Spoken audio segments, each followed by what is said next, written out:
고린도전서, 고린도후서 다 바울 사도의 서신서입니다. 본문의 사도 바울은 이렇게 말합니다. 그리스도께서 나를 보내심은 세례를 베풀게 하려 하심이 아니요 오직 복음을 전하게 하려 하심이라. 아멘. 세례도 물론 중요하고, 세례 궁극적인 의미는 예수 그리스도를 인격적으로 영접하고 하나님의 자녀 되는 여러분 그런 과정이지만, 바울 사도가 가장 하나님 앞에서 마음의 확신을 갖고 있는 것은 하나님이 내게 세례를 베풀어라 이것이 아니라 복음을 전해라 이것을 내게 사명으로 주셨다. 이렇게 오늘 성경은 고백을 합니다. 그러니까 분명한 자신의 사명을 확신하고 있다는 거죠. 세례를 베푸는 것이 목적이 아닙니다. 복음을 전하는 것이 목적입니다. 복음을 전해야 세례를 베풀 수 있고 세례를 받을 수 있기 때문입니다. 복음이 전해지지 않으면 그 누구도 세례를 받을 수 없고, 복음을 받아들이지 않았는데 세례를 베푼다는 것은 이건 말이 되지 않기 때문입니다. 그래서 바울 사도는 자신의 사명을 분명히 알고 있었어요. 나는 복음을 전하는 사람이다. 그런데 여러분, 이어서 중요한 말을 덧붙입니다. 말의 지혜로 하지 아니함은 그리스도의 십자가가 헛되지 않게 하려 함이라. 여기서 바울 사도는 분명히 한 가지를 알고 있습니다. 나는 사람의 말솜씨로 복음을 전하지 않겠다라는 것입니다. 말 잘한다고 복음을 전하는 것이 아니고, 많은 것을 머릿속에 담고 있는 지식자라고 해서 복음을 탁월하게 전하는 거 아니라는 것입니다. 왜 그렇습니까? 사람의 지혜와 말이 앞서게 되면 이것이 정작 드러나야 할 십자가를 가릴 수 있기 때문입니다. 이건 바울의 경험담입니다. 아테네 아덴에 도착했을 때 얼마나 철학적입니까? 아테네, 여러분 철학자들 거기 얼마나 많을 거 아니에요. 그때 이 바울 사도도 철학적으로 자신이 가지고 있던 많은 사상, 어떤 주의 이런 것을 가지고 사람들에게 복음을 전하려고 시도했다는 거죠. 근데 그 열매가 사실 풍성하지 않았고 복음의 역사가 풍성하지 않았다는 거죠. 그러면서 깨달은 것이 사람의 말, 사람의 지혜 이게 앞서게 되면 정작 드러나야 할 십자가를, 복음을 가려버릴 수 있구나라는 것을 깨닫고 오늘 고린도전서 1장 17절 그리고 18절에 십자가의 도에 대해서 말씀을 하고 있습니다. 사랑하는 성도 여러분, 복음은 잘 설명해서 믿게 하는 게 아닙니다. 잘 설명해서 전달한다고 복음을 믿는 게 아닙니다. 복음은 십자가가 드러나도록 전하는 것입니다. 그러니까 어떤 우리가 지식, 어떤 성경의 여러 가지 이론, 성경에 나와 있는 그런 여러분 것을 가지고 전하는 게 아니라 십자가를 드러나도록 전하는 것이 바로 복음이라는 것입니다. 말씀드린 대로 당시 고린도는 지혜와 철학, 말 잘하는 것을 중요하게 여기는 그런 도시 가운데 하나였습니다. 사람들은 논리적인 말, 그리고 설득력 있는 이야기, 지적인 설명 이런 것을 좋아했습니다. 물론 지금도 그렇죠. 그러나 성경의 바울은 분명히 말합니다. 나는 그렇게 하지 않겠다는 거예요. 바울이 여러분 지적인 말, 그리고 또 방금 말씀드린 것처럼 논리적인 말, 설득력 있는 이야기 얼마든지 할 수 있는 사람이거든요. 실제로 아테네에서 그렇게 했다고 말씀을 드렸습니다. 그런데 이제는 그렇게 하지 않겠다는 거죠. 왜요? 십자가의 능력이 가려질 수 있기 때문입니다. 여러분, 우리는 때때로 복음을 이해시키려고 할 때가 있습니다. 그러니까 더 논리적으로, 더 설득력 있게, 더 똑똑하게 뭔가를 설명하려고 합니다. 그것을 부정하는 게 아닙니다. 분명히 그렇게 해야 될 때가 있고 그런 부분이 있을 것입니다. 그러나 복음은 이해로 완성되는 것이 아니라는 것입니다. 여러분, 예수님의 죽음을 어떻게 이해로 우리가 여러분 완성하겠어요? 예수님의 부활은 더더욱 난해합니다. 어떻게 예수님의 죽으셨다가 사흘 만에 부활하셔서 그것도 하늘로 승천하신 거, 그리고 다시 오신다는 것을 어떻게 우리가 이 이해로, 우리의 머리로 완성하겠냐 그거예요. 여러분, 복음은 십자가로 완성이 되는 거예요. 그러므로 바울은 사람의 지혜가 아니라 하나님의 능력인 십자가를 전했어요. 이게 복음의 완성이에요. 사람의 지혜가 아니에요. 우리 어떤 주의, 무슨 이런 거 있잖아요. 이게 아니라 하나님의 능력, 십자가, 오늘 그것을 바울은 말하는 거예요. 여기서 뭐라고 말합니까? 십자가의 도가, 복음이 멸망하는 자들에게는 미련한 것이요 구원받는 우리에게는 하나님의 능력이라. 십자가의 도라고 그랬습니다. 우리가 도하면 뭐 도리, 길 뭐 이런 거 의미하잖아요. 여기서 십자가의 도라는 것은 예수 그리스도께서 우리를 위해 십자가에서 죽으셨다는 복음을 말하는 거예요. 이게 십자가의 도예요. 뭐 복잡하게 뭔가 막 열거하는 게 아니라 예수 그리스도께서 나의 죄, 너의 죄, 우리의 죄를 위해서 십자가에서 죽으셨다. 이게 복음이잖아요. 그 복음이 바로 십자가의 도라는 것입니다. 근데 이 복음은 모든 사람에게 똑같이 받아들여지는 게 아니에요. 두 가지 반응이 나옵니다. 전혀 다른 반응이죠. 첫 번째, 멸망하는 자들에게는 뭐라 그랬어요? 미련한 것이에요. 미련한 거예요. 생각해 보세요. 이 사람이 날 위해 대신 죽었다는 거예요. 나하고 이 사람 뭔 상관인데? 아무 상관이 없는 사람이에요. 이 사람과 내가 동시대에 산 것도 아니고 옆집 사람도 아니고 뭐 혈연 관계도 아니고 그렇다고 친밀한 관계도 아니고, 그러나 예수님의 죽음이, 이 그리스도의 복음이라는 것이 멸망하는 자들, 하나님이 버려버린 자, 여러분 그런 의미예요. 결국 지옥 백성, 지옥으로 꽉 낙인 찍혀 이런 사람 아닙니까? 멸망하는 자들에게는 이렇게 미련한 게 어디 있냐고요. 나를 위해 죽었대요. 나와 아무 상관없는, 내가 본 적도 없고 들은 적도 없는 그 사람이 나를 위해 죽었다는 거예요. 그래서 나는 그 사람이 나를 위해 죽었으므로 나는 그분을 내 마음에 모시고 그분을 위해 살아가면, 여러분 더 난해하지 않습니까? 본 적도 없는 사람이 나를 위해 죽었다는 거예요. 근데 이제는 내가 그 사람을 위해 살아야 된다는 거예요. 반응 왜 그래요? 여러분 그렇잖아요. 지금 이런 상황이, 그러니까 멸망하는 자들에게는 이것처럼 미련한 게 어디 있냐고요. 멸망하는 자들에게는 미련한 거예요. 하나님이 왜 죽습니까? 신이라면서요, 전능자라면서요, 온 우주 만물을 창조했다면서요. 근데 왜 죽어요? 십자가에서 죽는 것이 무슨 능력입니까? 비참하게 처참하게 죽어놓고 그렇게 약하게 죽는 것이 뭐가 구원입니까?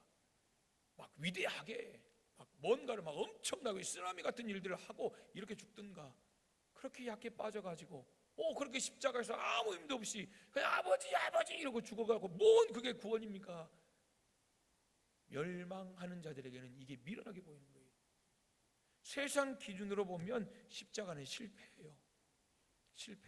어리석게 보이는 거예요. 그러나 두 번째, 구원받은 우리에게는 뭐예요? 하나님의 능력입니다. 왜 그렇습니까? 십자가를 통해 죄사함이 이루어졌고 그 죄사함을 통해 하나님과의 관계가 회복되었기 때문입니다. 그 시작이 뭐예요? 예수님의 죽으심이에요. 그 십자가의 도, 예수님이 나를 위해, 너를 위해, 우리를 위해 죽으셨다는 그 십자가의 도, 그 도 때문에 죄사함이 이루어졌고 하나님과 나와의 관계가, 우리 관계가 회복이 되었기 때문이에요. 멸망하는 자들에게는 어리석지만 하나님의 자녀, 구원받은 우리에게는 하나님의 능력이라는 거예요. 능력. 할렐루야. 아멘. 사랑하는 여러분, 같은 십자가를 바라보면서도 어떤 사람은 어리석다고 하고 어떤 사람은 능력이라고 고백합니다. 여러분에게 무엇입니까? 1번 어리석음, 두 번째 능력 무엇입니까? 맞습니까? 여러분, 우리에게 능력 아닙니까? 그러면 어떤 사람에게는 어리석음이고 어떤 사람에게는 능력이면 그 차이는 무엇입니까? 지식의 차이가 아니에요. 이해력의 차이도 아니에요. 믿음입니다. 믿음이에요. 믿음이 있는 사람에게는 십자가가 단순한 이야기가 아니라 생명을 살리는 능력입니다.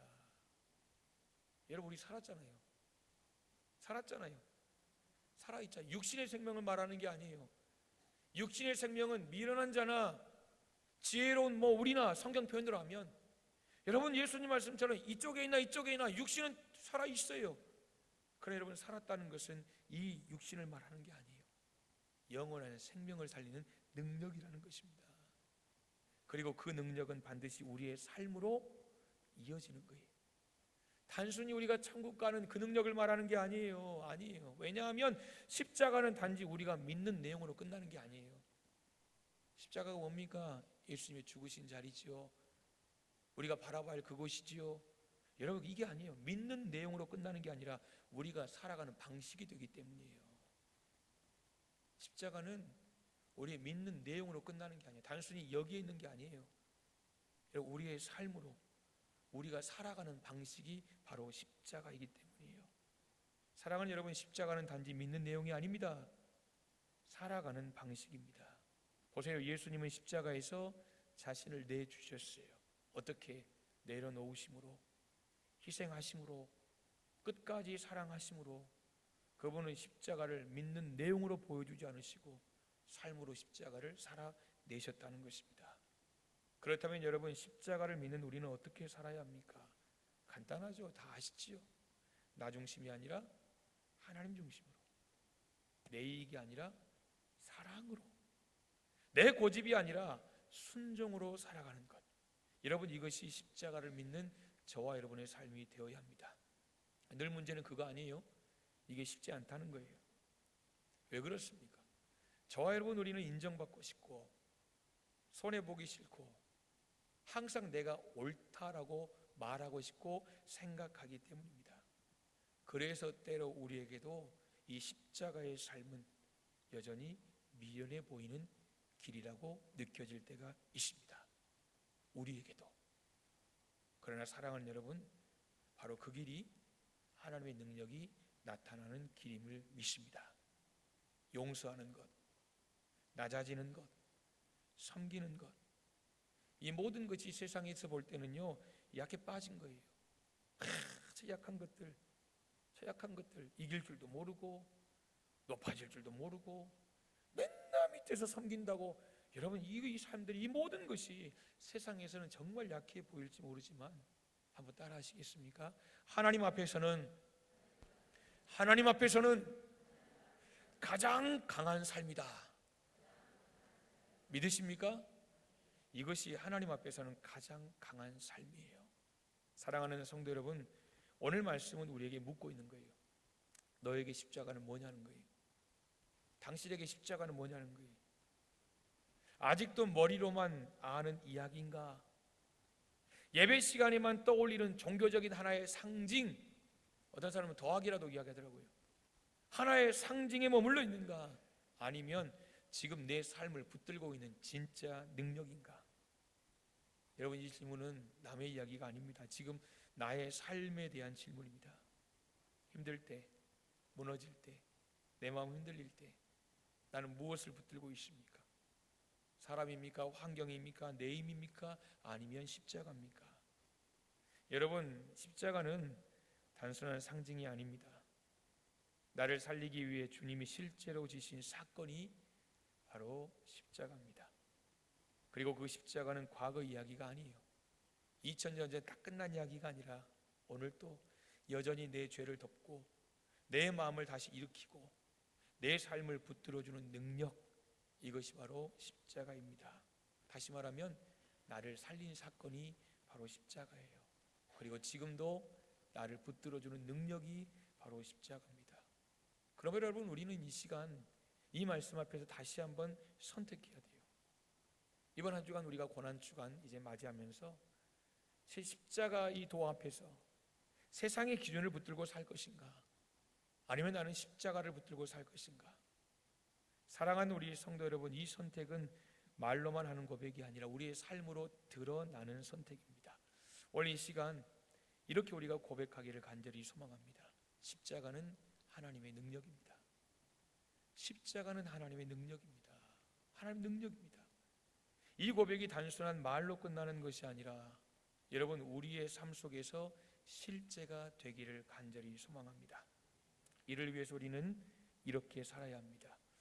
이해되지 않아도 십자가 붙들고 믿고, 손해보는 것 같아도 십자가 붙들고 사랑하고, 낮아지는 자리에서도 십자가를 붙들고 순종해야 합니다. 그럴 때 우리의 삶은 세상과는 다른 길을 걷게 될 것입니다. 말씀을 맺겠습니다. 좋으십니까? 설교가 짧아졌습니까? 은혜롭게 하든지 짧든지 두 가지만 하라고 해서 저는 짧은 걸 선택했습니다. 여러분, 고난주간입니다.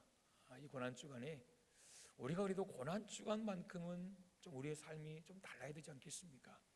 물론 매 주마다 우리가 변화되고 달라져야 되지만 특별히 고난주간은 더 특별한 의미가 있는 주간입니다.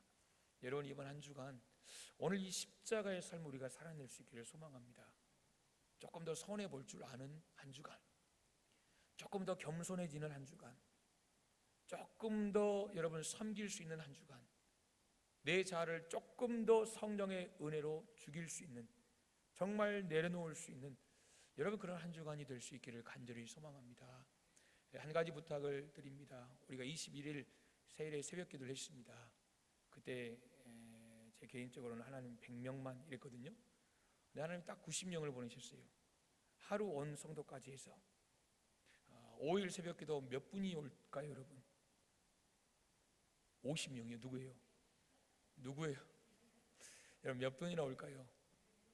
100명. 예, 끝입니까? 150. 죄송합니다. 제가 믿음이 목사가 없어가지고 150명. 여러분 150명이면요 하여튼 많이 오셔야 돼요. 많이 오셔야 돼요.